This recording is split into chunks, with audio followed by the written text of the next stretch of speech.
Bienvenidos a Crónica de un Católico Perplejo. Estamos aquí en este primer episodio del año 2022. Primeramente quiero desearles a todos un excelente año. Espero que hayan terminado el año 2021 con sus familias, con sus amigos, con alegría, con júbilo y bien, con mucha expectación de este año que viene 2022. Claro, han sido tiempos difíciles políticamente, en la iglesia, etcétera, etcétera.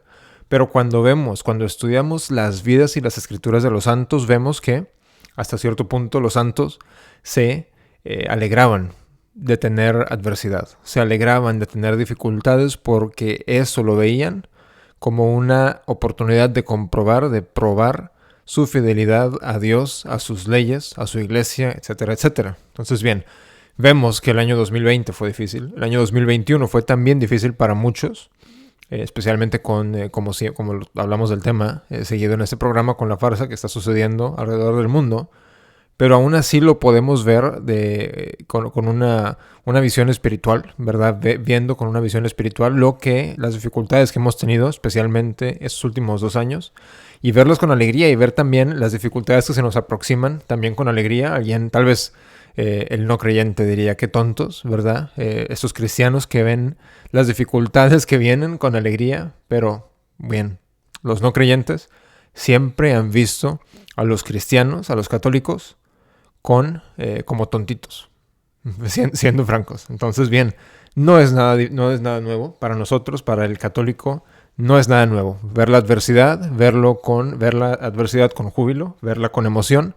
Y bien, hay que estar preparados espiritualmente y temporalmente hasta lo que sea necesario para enfrentar los retos que se vienen en este año 2022. Hubo algunos que el Señor los toma de esta vida, se los lleva a ser juzgados antes de que llegaran a ver estas personas lo que va a ser el año 2022. Y bien, claro, aceptamos siempre la providencia de Dios, pero bien, también continuamos con júbilo, como hay que hacerlo bajo toda adversidad.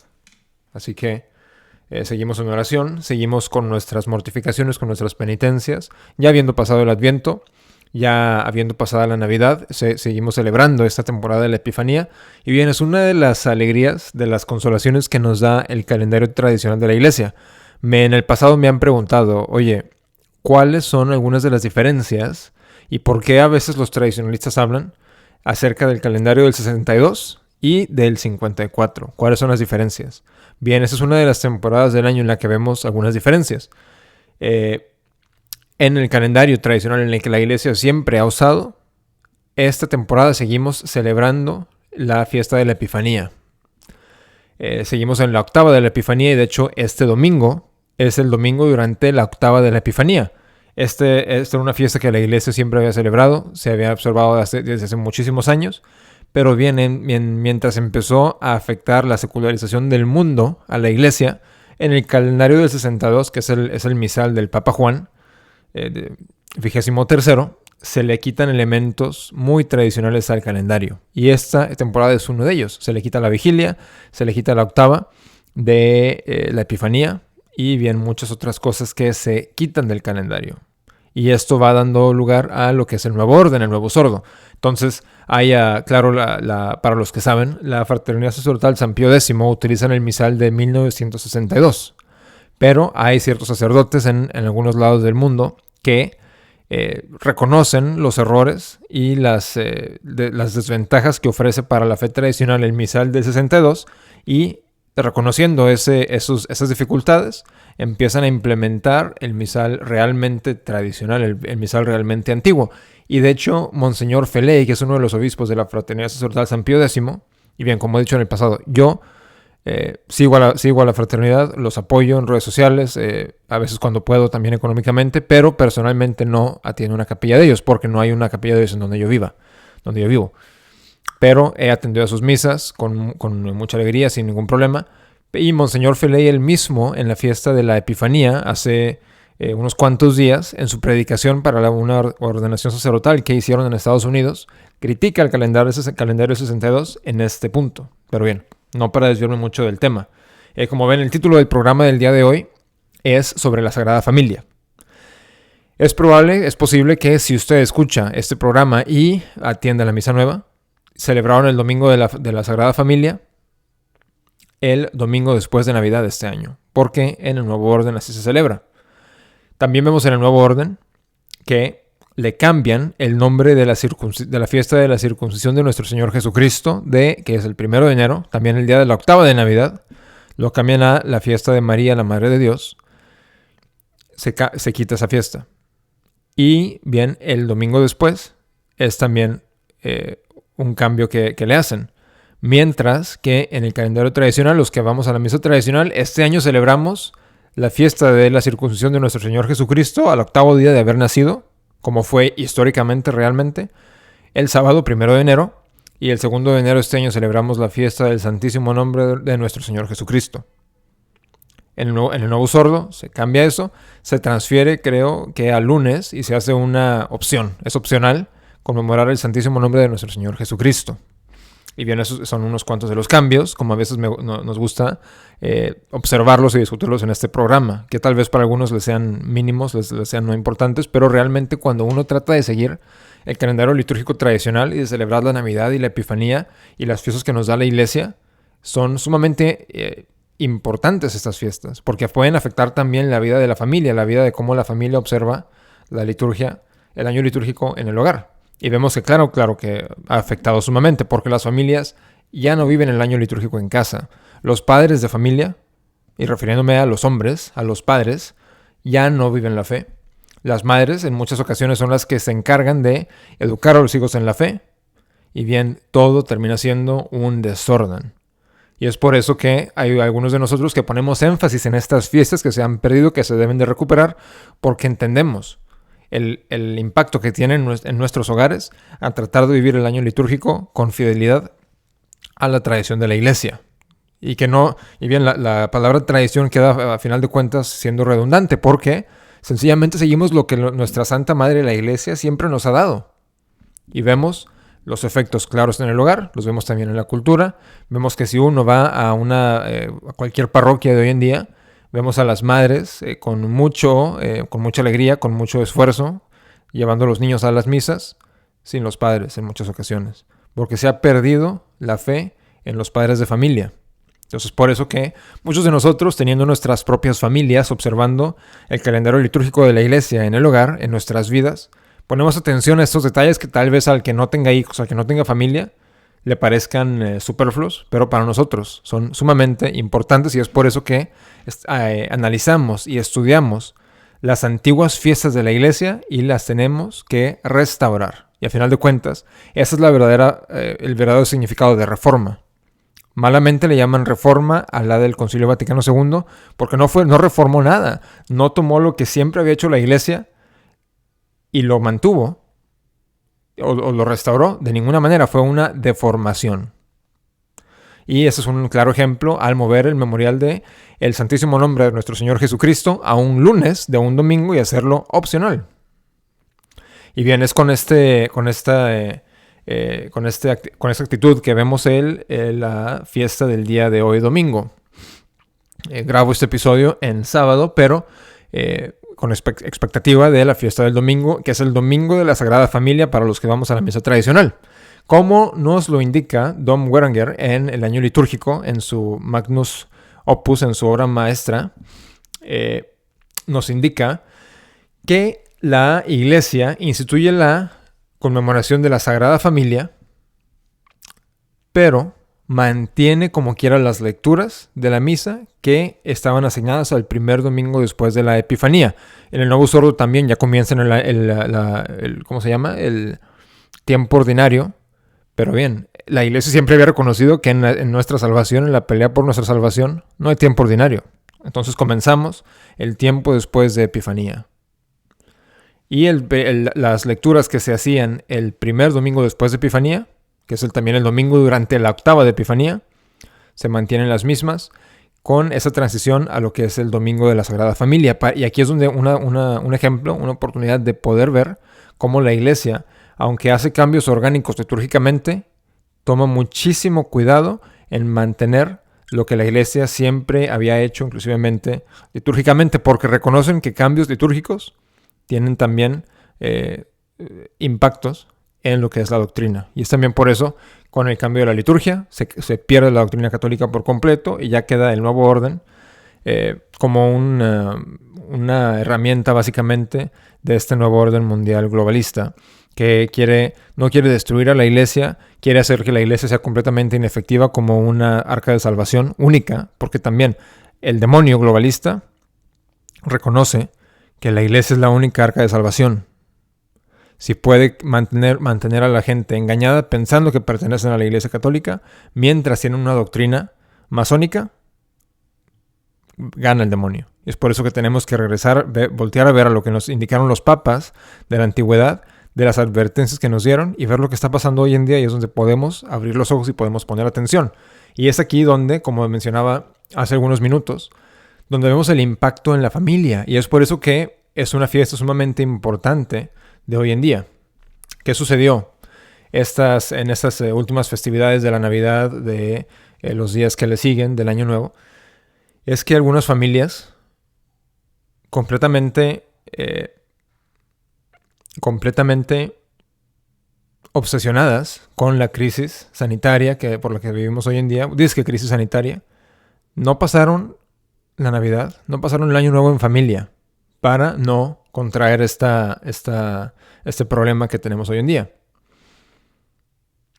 Y bien, vemos cómo va contribuyendo el orden masónico a la destrucción de la familia. No solamente la familia nuclear, padre, esposa, hijos, sino que también a la destrucción completa de todo enlace entre familiares. Y ya lo han hecho, se pierde la fe en las familias, se pierden esos lazos. Hace difícil que la convivencia entre familias al no tener la misma fe. Y bien, es lo que seguimos viendo. Hay algunos que, completamente olvidando la religión católica, están en contra de esta disque crisis, pero de un lado completamente liberal. Y vemos que otros están completamente apoyando esta revolución global, pero también completamente de un lado liberal. Y es por eso que tenemos que tener raíz en la religión católica, y es lo que nos mantiene siguiendo la ley de Dios. Por eso es importante. Pero bien, ya hablando más sobre la fiesta de la Sagrada Familia, nos vamos como les mencionaba, a la obra del año litúrgico de Don Próspero Guaranguer, y empezamos a leer aquí un poco de lo que nos comenta. Dice: el objeto de esta fiesta.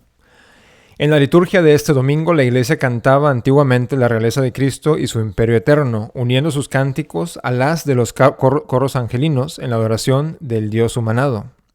Pero guiada por el Espíritu Santo y maternalmente previsora, juzgó que podía ser útil invitar a los hombres de nuestros días a considerar hoy las mutuas relaciones de Jesús, de María y de José, para recoger las lecciones que se desprenden de ellas y aprovechar la ayuda tan eficaz que ofrece su ejemplo. Podemos creer que en la elección del lugar que ocupa ahora en el calendario esta nueva fiesta ha influido bastante el evangelio asignado en el misal del domingo infraoctava de Epifanía, que es el mismo de la actual fiesta de la Sagrada Familia, y es lo que les mencionaba. Se mantienen las lecturas antiguas, aunque hubo un cambio orgánico en esta fiesta, como nos lo va enseñando Don Próspero Guaranguer. Continúa. Por lo demás, esta fiesta tampoco nos aparta de la contemplación de los misterios de Navidad y Epifanía. No nació la devoción a la Sagrada Familia en Belén, donde María y José recibieron el homenaje de los pastores y de los magos, y aunque es verdad que el objeto de la presente festividad va más allá de los primeros momentos de la existencia terrena del Salvador, extendiéndose hasta los 30 años de su vida oculta, ¿no encontramos ya en el pesebre algunos de sus más significativos aspectos? En la voluntaria debilidad en que le sitúa su infantil estado, se abandona Jesús a aquellos a quienes los designios de su Padre han encargado de su guarda. María y José cumplen en espíritu de adoración todas las obligaciones de su misión sagrada, les impone con respecto a aquel de quien derivan su autoridad. Hablando el Evangelio más tarde de la vida de Jesús en Nazaret, al lado de María y de José, la describe con esas sencillas palabras: estaba sumiso a ellos, y su madre conservaba todas estas cosas en su corazón, y Jesús crecía en sabiduría, en edad y en gracia delante de Dios y de los hombres. A pesar de su concisión, este sagrado texto contiene una luminosa visión de orden y de paz que revela a nuestra mirada la autoridad, sumisión, dependencia y mutuas relaciones de la Sagrada Familia. La Santa Casa de Nazaret se presenta a nuestra vista como el modelo perfecto del hogar cristiano. José manda ahí con tranquilidad serena, como el que tiene conciencia de que al obrar así hace la voluntad de Dios y habla en nombre suyo. Comprende que, al lado de su virginal esposa y de su divino hijo, él es el más pequeño, y con todo eso su humildad hace que, sin temor ni turbación, acepte su papel de jefe de la Sagrada Familia que Dios le ha encomendado, y como un buen superior no piensa en hacer uso de su autoridad sino para cumplir de un modo más perfecto su oficio de servidor, de súbdito y de instrumento. María, como conviene a la mujer, se somete humildemente a José y, adorando al mismo tiempo a quien manda, da sin vacilar sus órdenes a Jesús en las múltiples ocasiones que se presentan en la vida de familia, llamándole, pidiendo su ayuda, señalándole tal o cual trabajo, como lo hace una madre con su hijo. Y Jesús acepta humildemente sus indicaciones, se muestra atento a los menores deseos de sus padres, dócil a sus más leves órdenes. Él, más hábil, más sabio que María y que José, se somete a ellos en todos los detalles de la vida ordinaria y así continuará obrando hasta su vida pública, porque es la condición de la humanidad que ha asumido y la voluntad de su Padre. En efecto, exclama San Bernardo entusiasmado ante un espectáculo tan sublime, el Dios a quien están sujetos los ángeles, a quien obedecen los principados y potestades, estaba sometido a María, y no solo a María, sino también a José por causa de María. Admirad, por tanto, a ambos, y ved cuál es más admirable, si la liberalísima condescencia del Hijo o la gloriosísima dignidad de la Madre de Dios. De los dos lados hay motivo de asombro, por ambas partes prodigio. Un Dios obedeciendo a una criatura humana, he ahí una humildad nunca vista. Una criatura humana mandando a un Dios, he ahí una grandeza sin igual. Lección saludable la que aquí se nos ofrece. Dios quiere que se obedezca y que se mande conforme al papel y al cargo de cada uno, no conforme a sus méritos o sus virtudes. En Nazaret, el orden de la autoridad y de la dependencia no es precisamente el mismo que el de la perfección y de la santidad. Lo mismo ocurre de ordinario en la sociedad humana y en la misma iglesia. Si el superior debe a veces respetar en el inferior una virtud mayor que la suya, el inferior tiene siempre la obligación de acatar en el superior una autoridad derivada de la autoridad misma de Dios. La Sagrada Familia vivía del trabajo de sus manos, la oración en común, los santos coloquios por medio de los cuales formaba y educaba Jesús de manera progresiva las almas de María y de José. Tenían su tiempo señalado, debiendo cesar ante la necesidad de proveer a los menesteres de la vida cotidiana. La pobreza y el trabajo son medios aptísimos de santificación para que Dios dejara de imponerlos al grupo bendito de Nazaret. José ejercía, pues, con asiduidad su oficio de carpintero, y Jesús compartirá su trabajo en cuanto éste esté en edad propicia. Todavía en el siglo II, la tradición conservaba el recuerdo de yugos y arados, fabricados por sus divinas manos. Entretanto, María cumplía con sus deberes de señora de una humilde casa, preparaba la comida que José y Jesús debían hallar al final de su trabajo, cuidaba del orden y la limpieza de la casa, y sin duda, conforme a la costumbre de entonces, hacía también casi todos sus propios vestidos y los de su familia, o bien trabajaba para los de fuera con el fin de aumentar el jornal y el bienestar de todos. De esta manera, con su vida obscura y laboriosa en el taller de José, elevó y ennobleció Jesús el trabajo manual, condición de la mayoría de los hombres. Al elegir para sí y para sus padres el oficio de simple artesano, elevó y santificó de un modo maravilloso la condición de las clases trabajadoras, que en adelante pueden ya buscar en tan augustos ejemplos el estímulo para la práctica de las más nobles virtudes y un motivo constante de alegría y contento. Bien, aquí vemos, quiero notar algunas cosas donde habla de la obediencia. Es muy importante notar que cuando los antitradicionalistas señalan algunas críticas que le hacen ellos al movimiento tradicionalista, dicen es que son obedientes, y es que miren esas herejías, piensan los tradis que los prelados deben de ser completamente santos, si no los van a obedecer. No, para nada. Aquí lo vemos claro, la tradición de la iglesia siempre ha enseñado que se sigue la autoridad, no dependiendo de la santidad, sino sencillamente de lo que es el orden establecido. Entonces, este es un error que señalan a veces sobre los tradicionalistas, pero es algo que siempre ha enseñado la iglesia y es algo que de ninguna manera un tradicionalista reclama esto, de que es que yo no sigo al Papa porque yo juzgo personalmente que no es virtuoso. No, para nada. Ningún tradicionalista hace esta observación. Es un invento, es una crítica inventada que hacen ante los tradicionalistas.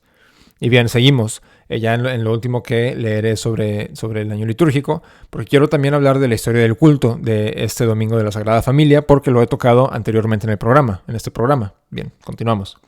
El culto de la Sagrada Familia se desarrolló de un modo especial en el siglo XVII, por medio de piadosas asociaciones que se proponían la santificación de las familias cristianas, imitando a la del Verbo encarnado.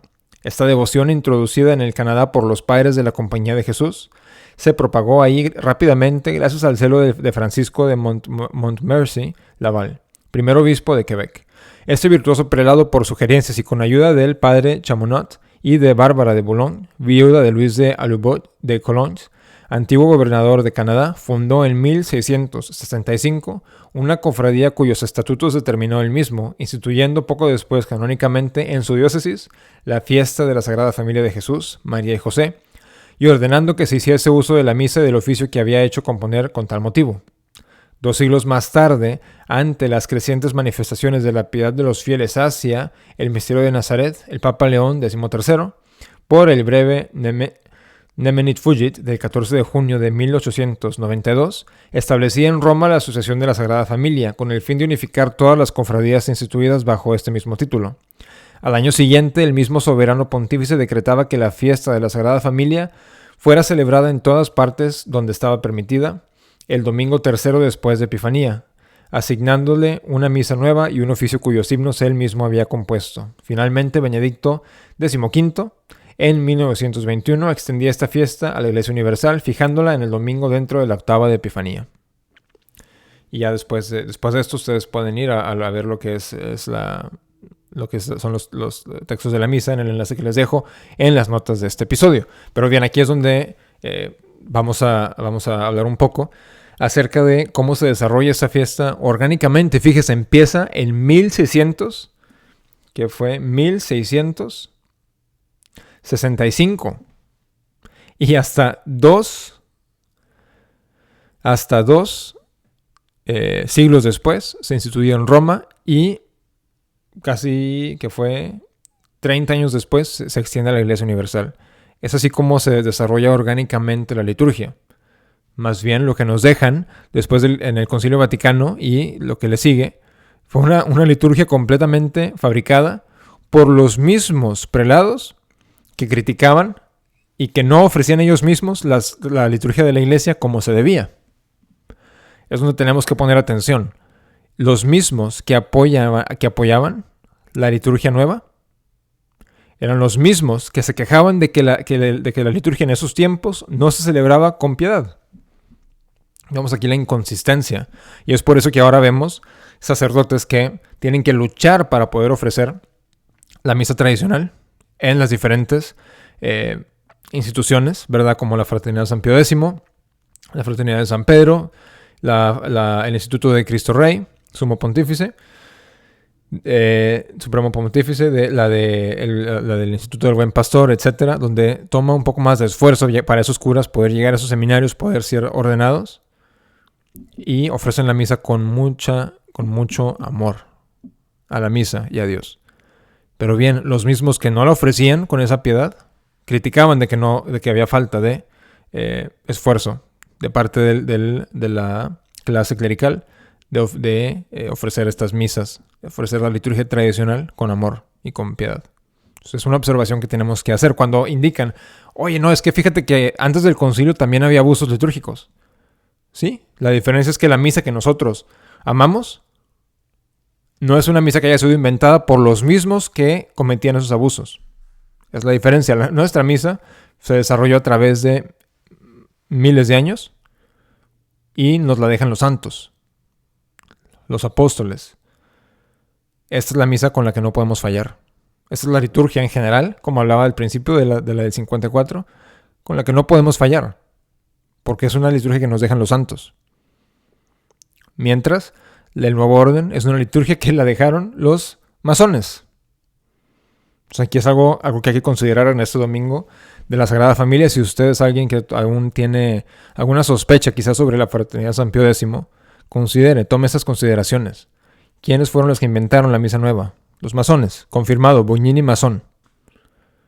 Pablo VI, con muchas inconsistencias él mismo, y nos indica Monseñor Lefebvre que era conocido que en el Vaticano a veces escuchaba al Papa, Pablo VI, llorando en las noches, Tenía como un tipo, no me refiero estrictamente a la enfermedad mental, porque no hay ningún índice de que el Papa Pablo VI tuviera esta enfermedad, pero se pudiera decir, así como decimos a veces casualmente, que tenía un tipo de esquizofrenia. Veía la revolución que sucedía, pero no hizo absolutamente nada para frenarla. Y él, en su juventud, era conocido como modernista.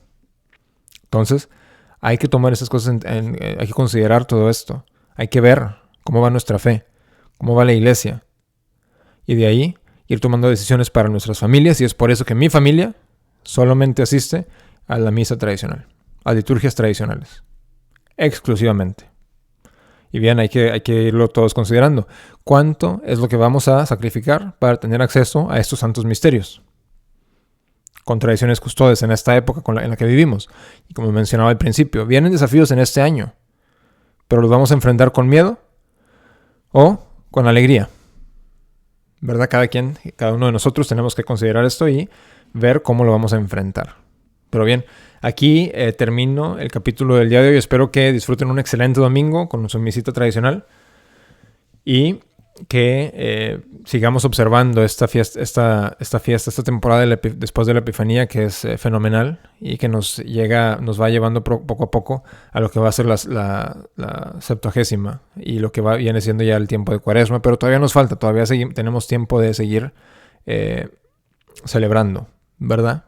Pero bien, también sabemos que dentro de la misma penitencia, dentro de la misma mortificación, es porque se nos vienen grandes fiestas en el año litúrgico.